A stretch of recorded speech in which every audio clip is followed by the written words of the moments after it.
미국 켄터키주 루이빌의 한 대형마트. 오전 6시 개장 시간부터 4시간 동안 계속 서서 근무하는 계산원이 있습니다. 젊은 사람도 쉽지 않은 업무 강도인데 이분의 나이를 알고 나면 더욱 놀라게 됩니다.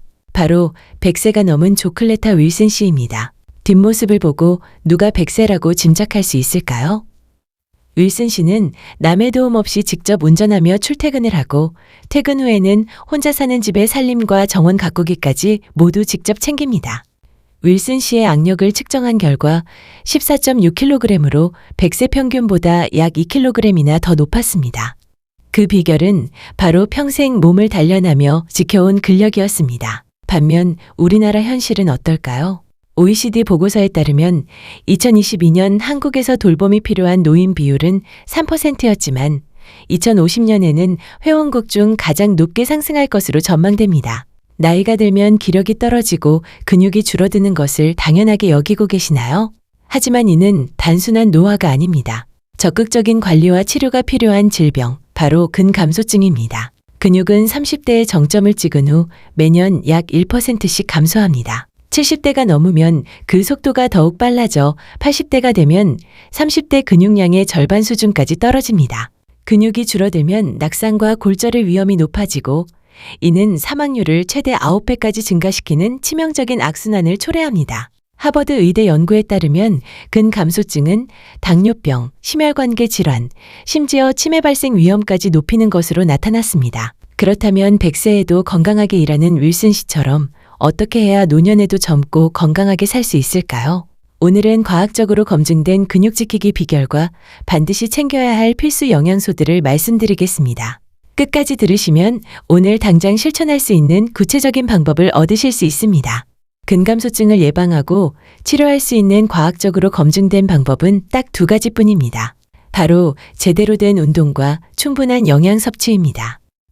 많은 분들이 매일 1시간씩 걷는다고 자신 있게 말씀하십니다. 통계청 자료에 따르면 근력 운동을 실천하는 노인의 비율은 걷기 운동의 절반 수준에 불과합니다. 하지만 걷기는 심장, 혈관, 폐에 좋은 유산소 운동일 뿐 근육을 키우는 데는 크게 도움이 되지 않습니다. 스탠퍼드 대학 연구팀의 발표에 따르면 근육을 유지하고 키우기 위해서는 근력 운동, 즉 저항성 운동을 따로 하셔야 합니다. 근력 운동을 하면 근육에서 마이오카인이라는 마법의 호르몬이 분비됩니다. 이 마이오카인은 인슐린 효율을 높이고 염증을 줄여 전신 건강에 도움을 줍니다. 덴마크 연구팀이 은퇴한 고령층을 대상으로 실험한 결과 고강도 운동을 한 그룹은 운동을 시작하자마자 근력이 늘었고 1년 뒤 운동을 멈추고도 최대 4년까지 근력이 유지되었습니다. 근육은 다른 장기보다 변화가 잘 이루어지는 가소성이 있어서 충분히 운동하고 자극을 주면 노년기에도 근육량이 늘어날 수 있습니다. 그렇다면 어떤 근육을 키워야 할까요? 특히 우리 몸 전체 근육의 상당 부분을 차지하며 보행에 중요한 3가지 근육을 키워야 합니다. 엉덩이의 둔근, 허벅지의 대퇴사두근, 그리고 척추 기립근입니다. 윌슨 씨처럼 바른 자세를 유지하는 것만으로도 척추나 허리 근육에 자연스럽게 자극이 전달됩니다. 운동 강도는 다소 힘들다고 느껴질 정도의 충분한 부하를 주셔야 합니다. 다음 날 약간의 뻐근한 근육통이 2-3일 내에 회복되는 수준이 적절합니다. 글루트 브릿지.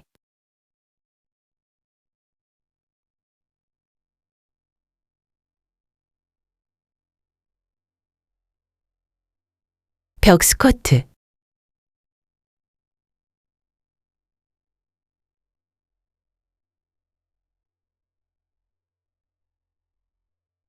슈퍼맨.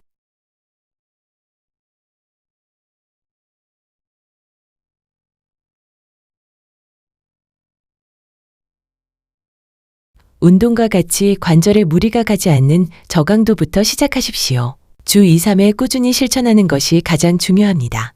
근육은 마치 빌딩 블록 벽돌과 같아서 우리 몸의 모든 기관을 구성합니다. 피부, 뼈, 오장육부, 호르몬, 면역 시스템 모두 단백질로 만들어집니다. 문제는 나이 들수록 단백질 섭취가 줄어든다는 것입니다. 대한영양사협회 조사 결과 한국 노인의 경우 남성은 2명 중 1명, 여성은 3명 중 2명이 단백질 결핍 상태였습니다. 이는 소화력이 떨어져 육류를 끊거나 콜레스테롤 걱정으로 고기를 피하는 경향 때문입니다. 여러분은 하루에 단백질을 얼마나 드시고 계신가요? 일반 성인은 체중 1kg당 1g을 권장하지만 WHO 보고서에 따르면 65세 이상 노인이나 근감소증 환자는 체중 1kg당 1.2g 이상을 섭취해야 합니다. 이는 젊은 사람보다 20에서 30% 더 많은 양입니다. 예를 들어 체중이 60kg이라면 하루에 72g 이상의 단백질이 필요합니다. 여기서 많은 분들이 모르시는 중요한 사실이 있습니다. 단백질은 우리 몸에 저장이 안 되기 때문에 매 끼니마다 골고루 드셔야 근육 생성 효율이 20에서 30% 더 높아집니다. JAMA 연구 결과에서도 한 끼에 약 20에서 30g 정도를 목표로 하는 것이 가장 효과적이라고 밝혔습니다. 그렇다면 어떤 단백질을 먹어야 할까요? 콩이나 쌀 같은 식물성 단백질보다는 육류, 해산물, 생선, 달걀, 유제품 같은 동물성 단백질이 근육 합성에 필수적인 아미노산, 특히 류신이 풍부하여 근육 키우기에 유리합니다. 총 단백질 섭취량의 40% 정도는 동물성으로 채우는 것이 적절하다고 권장되고 있습니다. 빵이나 떡 같은 탄수화물 간식 대신 견과류나 우유, 요구르트 등 단백질 간식으로 보충하십시오. 음식으로 섭취가 어렵다면 단백질 보충제도 고려할 수 있습니다. 단백질만 열심히 먹는다고 끝이 아닙니다. 이 단백질이 근육을 만드는 역할을 제대로 하려면 곁들여 먹어야 할 필수 영양소들이 있습니다. 첫 번째는 비타민 D입니다. 비타민 D는 뼈와 근육의 형성에 중요하며 근육의 비타민 D 수용체에 작용하여 단백질 합성 및 근육 기능 유지를 돕습니다.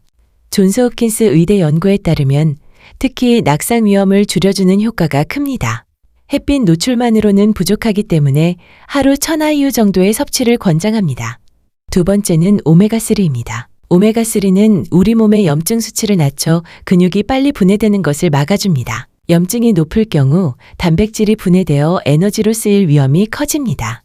미국 심장협회는 오메가3가 풍부한 등푸른 생선을 일주일에 2-3번 정도 드시는 것을 권장합니다. 세 번째는 충분한 칼로리와 소화력입니다.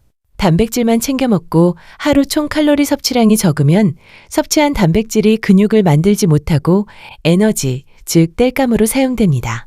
단백질 아닌 다른 음식도 충분히 드셔야 합니다. 또한 노년층은 위산 부족으로 인해 단백질, 특히 동물성 단백질 소화가 잘 안 될 수 있습니다. 식사 시 꼭꼭 오래 씹어 먹고 식사 중 물이나 국물을 과도하게 마셔 위산을 희석시키지 않도록 주의해야 합니다. 근육이 감소하는 속도는 사람마다 천차만별입니다. 늦었다고 생각할 때가 가장 빠를 때입니다. 근감소증이 심해지기 전에 예방하는 것이 치료보다 훨씬 쉽고 중요합니다. 근육은 한 번 잃으면 다시 늘리기가 매우 어렵습니다. 특히 근력이 떨어져서 아프고 거동이 불편해지면 운동 자체가 거의 불가능해지기 때문입니다. 100세에도 매일 일하며 건강하게 살아가는 윌슨 씨처럼 활기찬 노년을 위한 근테크 전략은 이 세 가지를 습관으로 만드는 것입니다. 첫째, 걷기만 하지 말고 무리하지 않는 선에서 하체 중심의 저항성 근력 운동을 꾸준히 하십시오. 바른 자세를 유지하는 것만으로도 척추와 허리 근육이 단련됩니다. 둘째, 체중 1kg당 1.2g 이상의 단백질을 매 끼니마다 골고루 섭취하고 특히 소화가 잘 되는 동물성 단백질을 충분히 드십시오. 셋째, 근육 기능을 돕고 낙상을 예방하는 비타민 D와 염증을 줄이는 오메가3를 반드시 챙기십시오. 근육은 우리가 생존에 필요할 때 현금처럼 깨부수기 좋은 조직입니다. 근육을 생존 자금이라 생각하고 지금부터라도 열심히 저축하고 지켜나가야 합니다. 오늘부터 근육 부자가 되어 건강 수명을 늘리시기 바랍니다.